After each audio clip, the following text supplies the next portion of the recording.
alternativa dhe besa nuk janë as pak parti fetare. Thjesht i kanë dhënë përfaqësim edhe atij lloji të elektoratit dhe unë mendoj që ne i kemi shpëtuar shqiptarët nga rrëshqitja drejt ekstremizmit. Sot shqiptarët e shohin se janë të përfaqësuar të përfaqësuar nga eksponent politik që shkojnë edhe në xhami. Sot shqiptarët ose gruaja shqiptare që është e përfaqësuar edhe nga një grua me mbulesë, e cila është deputete dhe kjo nuk përbën asnjë hata. Dhe ne si më thënë kemi çliruar këtë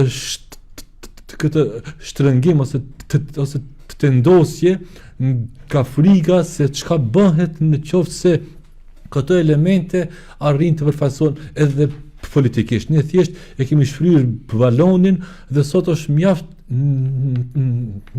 normale që edhe kryetarin e parlamentit e shet duke shkuar ta falë xhuman xhami dhe kjo sot nuk përbën më lajm.